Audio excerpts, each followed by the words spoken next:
ఎన్నికల ప్రక్రియలో ప్రచారాలు ఓటింగ్ ఒక ఎత్తు అయితే కౌంటింగ్ మరో ఎత్తు. ఓట్ల లెక్కింపు కార్యక్రమానికి సమయం దగ్గర పడుతూ ఉండడంతో కౌంటింగ్ ఏజెంట్ల ఎంపిక అభ్యర్థులకు తలనొప్పిగా మారింది. ఇప్పటికే ఒక విడత కౌంటింగ్ అభ్యర్థుల జాబితాను కొన్ని నియోజకవర్గాల్లో అధికారులకు అందజేశారు. క్రిమినల్ కేసులో ఉన్న వ్యక్తులను ఏజెంట్లుగా అనుమతించకూడదు అన్న నిబంధన ఇప్పుడు సమస్యగా మారింది. దీంతో అభ్యర్థులు రెండో జాబితాను సిద్ధం చేస్తున్నారు. కాగా ప్రధాన పార్టీల అభ్యర్థులపై కూడా పలు కేసులు ఉండడంతో వారి అనుమతికి సంబంధించి ఎన్నికల అధికారుల నిర్ణయం ఎలా ఉండబోతుంది అనేది ఉత్కంఠగా మారింది. ఓటింగ్ ముగిసింది, కౌంటింగ్ మిగిలింది. కడప జిల్లాలో ప్రతిసారి బాంబు దాడులు, రీపోలింగ్లతో ముగిసే ఎన్నికలు ఈసారి చిన్న చిన్న ఘటనలు మినహా ప్రశాంతంగా ముగిశాయి. దీంతో ప్రజలు, అధికారులు ఊపిరి పీల్చుకున్నారు.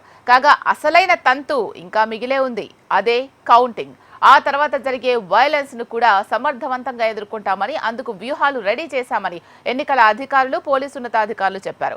ఈ క్రమంలో కౌంటింగ్ సజావుగా సాగేందుకు జిల్లా ఎన్నికల అధికారులు నిబంధనలు కఠినంగా అమలు చేస్తున్నారు. ఈ క్రమంలో భాగంగా క్రిమినల్ కేసులు ఉన్న వ్యక్తులకు కౌంటింగ్ ఏజెంట్లుగా అనుమతి ఇవ్వలేమంటూ చెప్పేశారు.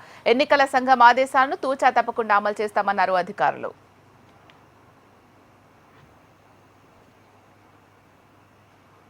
కాగా ఇప్పటికే చాలా మంది అభ్యర్థులు తమ ఆర్ఓలకు కౌంటింగ్ ఏజెంట్ల జాబితాను అందజేశారు. అయితే క్రిమినల్ కేసులున్న వారిని కౌంటింగ్ ఏజెంట్లుగా నియమించబోము అనే అంశం ఇటు అభ్యర్థులకు, అటు పార్టీల నాయకులకు శరాఘాతంగా మారింది. ఎందుకంటే కౌంటింగ్ ఏజెంట్లుగా ఉన్నవారు అభ్యర్థులకు నమ్మకమైన, కీలకమైన వారిని ఎంపిక చేసి ఆ జాబితాను రిటర్నింగ్ అధికారులకు అందించారు.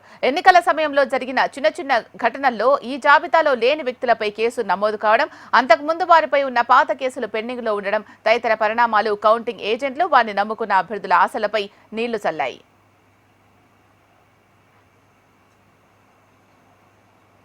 అయితే అధికారులతో మాట్లాడి ఈ వ్యవహారాన్ని చక్కబెట్టడానికి జిల్లాలో కీలక నాయకులు కానీ, అభ్యర్థులు కానీ లేరు. చాలా మంది పోలింగ్ అనంతరం సేద తీరడానికి విదేశాలకు వెళ్లారు, మరికొందరు ఇతర రాష్ట్రాలకు వెళ్లారు. జమ్మలమడుగు అభ్యర్థులైతే నియోజకవర్గాల బయటే ఉండమని పోలీసులు ఆదేశించారు. దీంతో కౌంటింగ్ కోసం ఎంపిక చేసిన ఏజెంట్లపై ఎన్నికల తర్వాత కూడా కేసులు నమోదయ్యాయి. ఈ నేపథ్యంలో వారందరికీ కౌంటింగ్ హాల్లోకి అనుమతి ఇచ్చే పరిస్థితి ఉండదని పోలీసు అధికారులు చెబుతున్నారు. అయినా ఇది వివాదాస్పదమవుతుందని భావించి జిల్లా ఎన్నికల అధికారి విచక్షణ, విశేష అధికారాల మేరకు నిర్ణయాలు ఉంటాయని కూడా కొందరు అధికారులు నర్మగర్భంగా చెబుతున్నారు.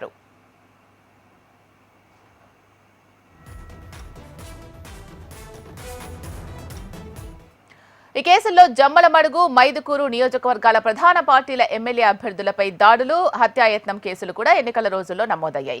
వారిని కూడా కౌంటింగ్ కేంద్రంలోకి అనుమతిస్తారా లేదా అన్న ప్రశ్నను అధికారుల ముందుంచితే వారు కూడా నర్మగర్భమైన మాటలు చెప్పి వివాదాలు చేయకుండా ఉండండి అంటూ తప్పించుకునే ప్రయత్నం చేస్తున్నారు. కడప జిల్లాలో ఇప్పటికే దాదాపు 26 మంది కౌంటింగ్ ఏజెంట్లపై జిల్లా ఎన్నికల అధికారి అనర్హత ఉత్తర్వులు ఇచ్చినట్లు తెలుస్తోంది. వారందరికీ నోటీసులు పంపి వారి స్థానంలో వేరే వారిని ఏజెంట్లుగా నియమించుకోండి అంటూ నాయకులకు, అభ్యర్థులకు సూచించినట్లు తెలుస్తోంది.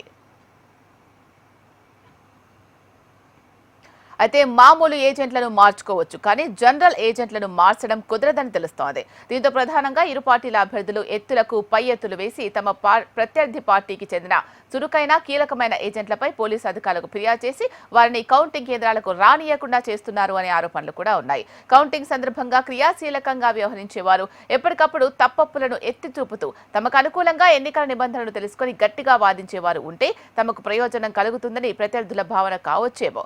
అందుకే అలాంటి వ్యక్తులనే కౌంటింగ్ కు రానియకుండా చేయాలి అన్నది ప్రత్యర్థుల భావన కావచ్చు. ఇందులో భాగంగా ఇరు వర్గాల వారు తమ ప్రత్యర్థి వర్గంలో క్రియాశీలకంగా ఉన్న వ్యక్తులు, ఏజెంట్లపై పోలీసులకు ఫిర్యాదు చేసుకున్నారు. ఈ విషయాన్ని పోలీసు ఉన్నతాధికారులు బహిరంగంగా చెప్పడానికి ఇష్టపడలేదు. కాగా కొంతమంది తమను ఏజెంట్లుగా అనుమతించాల్సిందేనని అధికారుల వద్ద పట్టుబడుతున్నట్లు తెలుస్తోంది. ఇటీవల ప్రకాశం జిల్లాలోని మాచల్ల, అనంతపురం జిల్లాలోని తాడిపత్రి నేతలు కూడా కోర్టు ద్వారా కొన్ని నిబంధనలతో కూడిన అనుమతి తీసుకుని ఎన్నికల కౌంటింగ్ లో పాల్గొంటున్నట్లు సమాచారం. ఇదే ఉత్తర్వులు తెచ్చుకునేందుకు కడప జిల్లాకు చెందిన నేతలు కూడా కోర్టును ఆశ్రయించినట్లు తెలుస్తోంది. కోర్టు ఆర్డర్ తెచ్చుకొని కడప జిల్లా ఓట్ల లెక్కింపులో ఏజెంట్లుగా కూర్చుంటామని కొంతమంది నాయకులు చెబుతున్నారు. అయితే ఇది ఎంతవరకు సాధ్యమవుతుందో చూడాలి.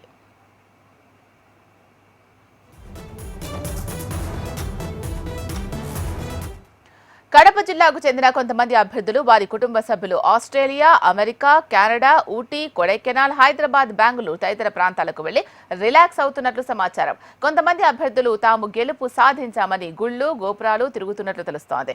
అభ్యర్థులు అందుబాటులో లేకపోవడంతో వారితో చర్చించి తీసుకోవడం పట్ల ప్రస్తుత కౌంటింగ్ ఏజెంట్లకు సమస్యగా మారింది. ప్రధానంగా అభ్యర్థుల నిర్ణయం ప్రకారమే ఏజెంట్ల ఎంపిక మొదటి విడతలో జరిగింది. తర్వాత జరిగిన పరిణామాలు ఏజెంట్ల నియామకాల్లో మార్పులు, చేర్పులకు సంబంధించి ఆయా పార్టీల అభ్యర్థుల జిల్లాకు వచ్చిన తర్వాతే పూర్తి స్పష్టత వచ్చి ఏజెంట్ల ఎంపిక జరుగుతుందని ఆయా పార్టీల నాయకులు చెబుతున్నారు. అయితే అప్పటి వరకు అభ్యర్థుల జాబితా సమర్పించడానికి సమయం ఉందా లేదా అన్న దానిపై కూడా స్పష్టత లేదు. ఏదేమైనా రాష్ట్ర ఎన్నికల అధికారుల సూచనలు, నిబంధనల మేరకు కొన్ని సవరణలు, వ్యూహాలతో సమస్య లేకుండా అమలు చేయాల్సిన బాధ్యత జిల్లా ఎన్నికల అధికారులపై ఉంది.